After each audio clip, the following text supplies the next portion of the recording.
Hi guys, मेरा नाम राहुल श्रीवास्तव है। आज हम 12th क्लास की पॉलिटिकल साइंस की बुक्स स्टार्ट करने जा रहे हैं। 12th क्लास में दो बुक हैं। पहली की बुक का नाम है समकालीन विश्व में राजनीति और दूसरी बुक का नाम है स्वतंत्र भारत में राजनीति।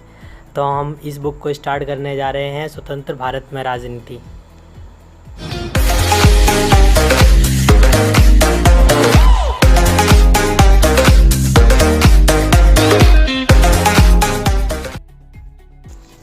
तो ये इस चैप्टर की विशेष सूची है। इसमें जितने भी चैप्टर हैं सब स्टेप बाइज आपको इसी चैनल पे इनकी वीडियोस मिल सकेगी।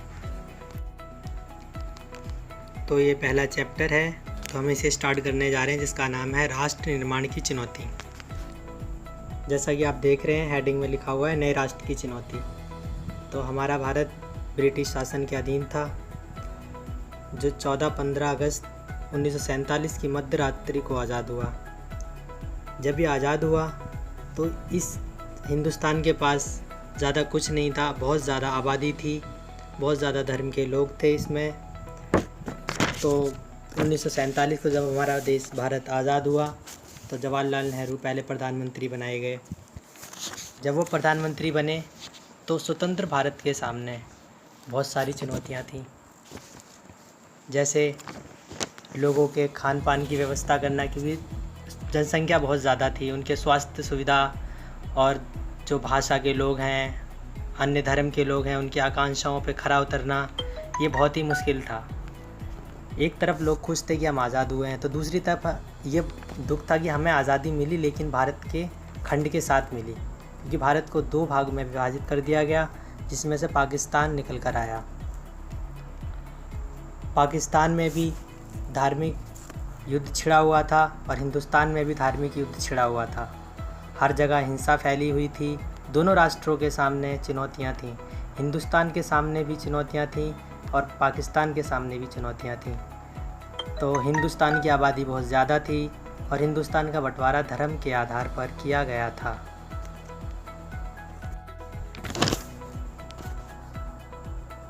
जब यह बंटवारा धर्म के आधार पर किया गया तो पूरे भारत में, हमारा जितना ब्रिटिश भारत था, वहाँ पर हिंदू मुसलमान सब एक साथ रहते थे।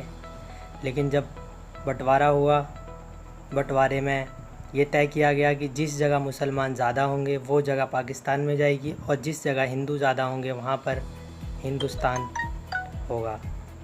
तो जैसे ही ये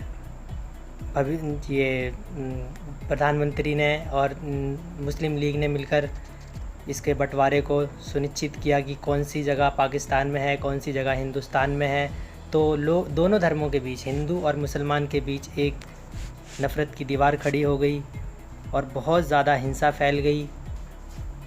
लगभग 80 लाख लोगों ने एक जगह से दूसरी जगह विस्थापन हुए। जो पाकिस्तान में हिंदू थे वो भारत आए, जो भारत में मुसलमान थे वो पाकिस्तान गए। तो हर किसी को अपनी जन्मभूमि को छोड़ना पड़ा। जिन लोगों ने वहाँ पर अपना घर बनाया, अपना व्यापार बनाया और पल भर में उनका वही देश उनके लिए पराया हो गया। वहाँ के लोग उनके लिए दुश्मन बन गए, उनका देश ही उनके लिए विदेश बन गया। तो इतनी सारी चुनौतियों के साथ हमारा भारत देश आज़ाद हुआ।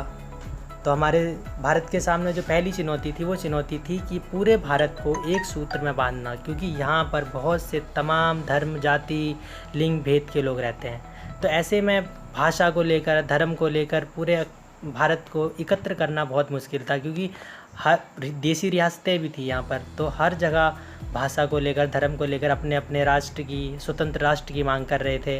तो ऐसे में एक सूत्र में भारत को बांधना बहुत ही कठिन हो रहा था। दूसरी तरफ हमारे नेता लोग, जो हिंसा, जो धर्म की लड़ाई चल रही थी, उनका ध्यान वहाँ ना होकर और भी चुनौतियों की तरफ था, क्योंकि वो देख रहे थे कि हमारा देश जो है वो और चुनौतियों की चपेट में आ रहा है। जैसे दूसरी चुनौती थी लोकतंत्र को बरकरार रखना, क्योंकि हमने जो संविधान बनाया वो संविधान गारंटी देता है कि हमारे अधिकार को सुनिश्चित रखा जाएगा। अगर हमारे अधिकार का शोषण होता है तो हम सुप्रीम कोर्ट में जाकर उसके खिलाफ केस कर सकते हैं। तो ये जो हमारा संविधान था ये लोकतांत्रिक ढांचा है। इससे यह साफ था कि यहाँ चुनावी मुकाबले होंगे और यह चुनौती थी कि संविधान के इस लोकतांत्रिक व्यवहार को चलन में लाया जाए, क्योंकि यह बहुत कठिन था। लोगों के लिए यह जो संविधान होता है वो एक विश्वास के पात्र होना चाहिए, क्योंकि जब भी संविधान बनाया जाता है तो लोगों का विश्वास उस पर होना चाहिए। जब हमारा संविधान बनाया गया था तो संविधान सभा में ऐसे लोग थे, उस समुदाय से लोग थे जिन लोगों पर उन समुदायों का विश्वास था। उन्हीं लोगों को संविधान सभा में शामिल किया गया और उन लोगों ने मिलकर संविधान सभा का निर्माण किया और 2 साल 11 महीने में हमारा इस लोकतांत्रिक संविधान को तैयार किया गया। अब है तीसरी चुनौती। तो जैसा कि आपको बुक में दिख रहा है, ये तीसरी चुनौती, तो इसमें विकास को लेकर बात थी, क्योंकि जो हमारा भारत है वो बहुत बड़ा है। तो इस बड़े भारत में जहाँ अंग्रेज़ों ने राज किया, क्योंकि ब्रिटिश भारत भी जिस टाइम ब्रिटिश भारत था तो वो 2 भागों में बटा हुआ था, जहाँ पर कंपनी का प्रभुत्व था और दूसरी जगह जहाँ देसी रियासतें थी। अब क्या था कि यहाँ पर लोगों को सुरक्षा देना था, जहाँ पर लोग धर्म, जाति, संस्कृति, अल्पसंख्यक समुदाय उन्हें सुरक्षा दी जानी थी और राज्य के नीति निर्देशक तत्व पर उन पर ध्यान देना था, ये सब स्पष्ट करना था। तो आज़ाद हिंदुस्तान ने चुनौतियों के आगे जो रुख अपनाया, संविधान में जो तय किया, लक्ष्यों को जो हासिल करना, कहाँ सफलता मिली कहाँ नहीं मिली, तो पूरे भारत को उसके सपनों के आकार को बुनना था, तो उनका विकास करना था, क्योंकि देश के पास कुछ भी नहीं था। देश को पूरे विश्व के सामने हमें एक चुनौती रखी हुई थी कि हम अपने भारत को लेकर आएँ, एक ऐसी जगह लेकर आए जहां हमारे भारत की एक नई पहचान हो, पूरी दुनिया में अलग उसका पहचान हो। हम अपने भारत को खाद्य आपूर्ति दें, विश्व स्तर पर एक पहचान दें और एक ऐसे भारत का निर्माण करें जहां पर राज्य कल्याण की स्थापना हो। विभाजन, विस्थापन और पुनर्वास। तो इसका मतलब है कि जो विभाजन है उसमें किस तरीके से लोग प्रभावित हुए, किस तरीके से लोग एक जगह से दूसरे जगह गए। जब 15 अगस्त 1947 को जब भारत आज़ाद हुआ तो 2 राष्ट्र भारत और पाकिस्तान अस्तित्व में आए। ऐसा विभाजन के कारण हुआ कि ब्रिटिश इंडिया भारत और पाकिस्तान के रूप में बट गया, और जब ये भारत और पाकिस्तान के बीच में बटा तो धर्म की लड़ाई हुई, क्योंकि मुस्लिम लीग ने पाकिस्तान की मांग की और पाकिस्तान का बंटवारा, हिंदुस्तान और पाकिस्तान का जो बंटवारा हुआ वो धर्म के आधार पर हुआ। जब ये धर्म का बंटवारा हुआ तो मध्य रात्रि का वक्त था, लोगों को ये भी नहीं पता था कि वो अपने देश में है या पराए देश में है, हिंदुस्तान में है या पाकिस्तान में है। जब ये बंटवारा हुआ तो आज तक विश्व में इतना बड़ा विस्थापन कभी नहीं हुआ जितना कि 1947 में हुआ, जब हमारा देश आज़ाद हुआ। 80 लाख लोग एक सीमा से दूसरी सीमा के पार गए। पाकिस्तान से हिंदू आए, भारत से मुसलमान गए। जब इन दोनों के ग्रुप सामने आए तो इन दोनों में हिंसा भड़की, ट्रेनों में भी लोगों को मारा गया, महिलाओं के साथ बलात्कार किए गए, लोगों की हत्या की गई, खून की नदियाँ बहा दी गई। जो विभाजन की जो प्रक्रिया है उसके बारे में बात करते हैं। ये जो विभाजन की प्रक्रिया दी हुई है, फैसला हुआ कि जो विभाजन की प्रक्रिया होगी वो किस तरीके से होगी। जैसा कि मैं आपको बता चुका हूँ कि ये जो बंटवारा हुआ था, ये हुआ था विभाजन की जो प्रक्रिया थी वो थी धर्म के आधार पर। जो धर्म, हिंदू और मुसलमान 2 धर्म यहाँ पर बहुत ज़्यादा लोग रहते थे भारत में। तो सन 1947 में जो बंटवारा हुआ उससे पहले ही ऐसे बहुत सारे काम हो चुके थे कि जिससे लोगों को ये लग गया था कि जब भी भारत आज़ाद होगा तो ये 2 टुकड़ों में विभक्त होगा। लेकिन किसी ने ये नहीं सोचा था कि जब ये 2 भागों में बटेगा तो इतनी ज़्यादा हिंसा फैलेगी, क्योंकि ये जो विभाजन था ये बहुत ही दर्दनाक था। इस पर फैसला करना, इस पर अमल करना कि भारत के 2 टुकड़े हो रहे हैं, इस पर सोच पाना भी बहुत कठिन था कि इतनी ज़्यादा हिंसा फैलेगी, क्योंकि धार्मिक बहुसंख्या यहाँ हिंदुओं की थी और मुसलमानों की थी। और जब ये बंटवारा हुआ तो जो मुसलमान का जो इलाका था वो पाकिस्तान बन गया और जो बाकी बचा हुआ इलाका था वो हिंदुस्तान बन गया। तो विभाजन की प्रक्रिया जो थी वो धर्म के आधार पर थी, जहाँ पर लोगों को बहुत ही बड़ी संख्या में मारा गया। यहाँ 5 लाख से लेकर 10 लाख तक लोगों को जान से मार दिया गया और यहाँ पर बहुत बड़ी आबादी विस्थापन कर गई।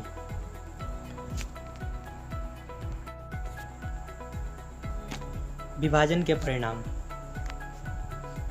तो विभाजन के परिणाम इसमें दिए हुए हैं, जिसमें 1947 में जो बंटवारा हुआ, जो धर्म के आधार पर जो भी बंटवारा हुआ, इसके परिणाम क्या हुए।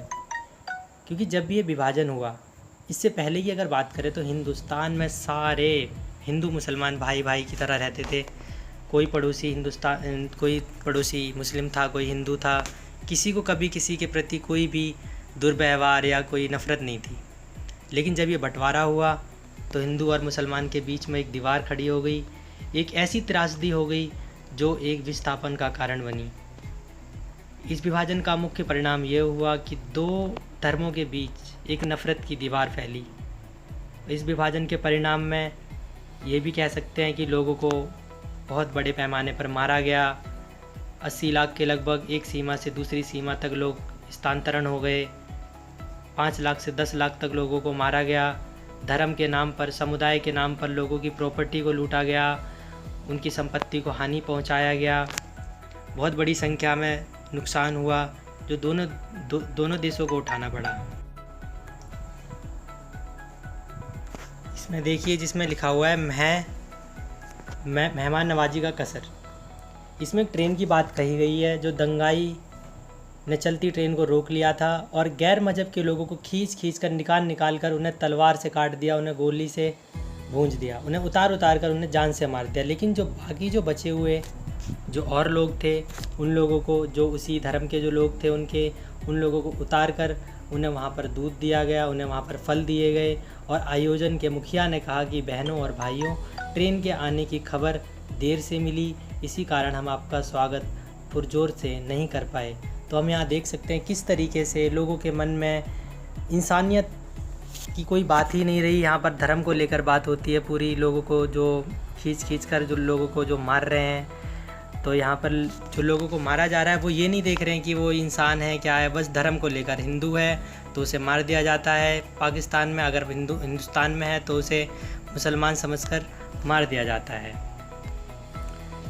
तो यहाँ पर हम ये कह सकते हैं कि जब भी बंटवारे की हिंदुस्तान में जब बात होती है, सबसे ज़्यादा आज भी 70 साल हो गए हैं हमारे हिंदुस्तान को आज़ाद हुए, लेकिन आज भी हम खुद भी अपने पड़ोसियों से ही देख सकते हैं। अगर हमारा कोई पड़ोसी है तो हम उसे किस नज़र से देखते हैं, अगर वो मुसलमान है तो हम उसे किस नज़र से देखते हैं। तो हम खुद भी देख सकते हैं जो 70 साल पहले जो आग लगी थी उसकी लपटें आज भी जहाँ पर मुस्लिम संप्रदाय रहते हैं वहाँ पर हिंदू लोग जाना पसंद नहीं करते हैं। आज भी इस तरीके की आग यहाँ पर लगी हुई है। तो धर्मों के बीच यहाँ पर जो ये बंटवारा हुआ, इनमें महिलाओं का भी बहुत ज़्यादा नुकसान हुआ, क्योंकि जब बंटवारा हुआ तो पाकिस्तान में हिंदू औरतों के साथ मुसलमान पुरुषों ने विवाह किया और उन्हें अपने धर्म को स्वीकार करने के लिए बहुत ज़्यादा प्रताड़ित किया। और ऐसे ही हिंदुस्तान में हुआ कि हिंदुस्तान में जो मुस्लिम महिलाएं थीं उन लोगों के साथ दुर्व्यवहार हुआ, उनसे विवाह कर लिया गया और उन्हें हिंदू औरत बनने पर मजबूर कर दिया गया। दोनों धर्मों के समुदाय ने बहुबल क्षेत्र में जाना छोड़ दिया, क्योंकि जब ये बंटवारा हो गया इसके बाद दोनों देश अलग अलग बन गए। तो हिंदुस्तान में जो भी मुस्लिम इलाका था वहाँ हिंदू नहीं जाता था, और जहाँ हिंदू रहते थे वहाँ कोई मुसलमान नहीं जाता था। तो जब हमारे देश का बंटवारा हुआ तो वहाँ पर ज़मीन ही नहीं, ज़मीन के अलावा जो टेबल, कुर्सी, टाइपराइटर या वाद्य यंत्र जैसे कंप्यूटर वगैरह जो जितने भी सामान थे उनका भी बंटवारा किया गया।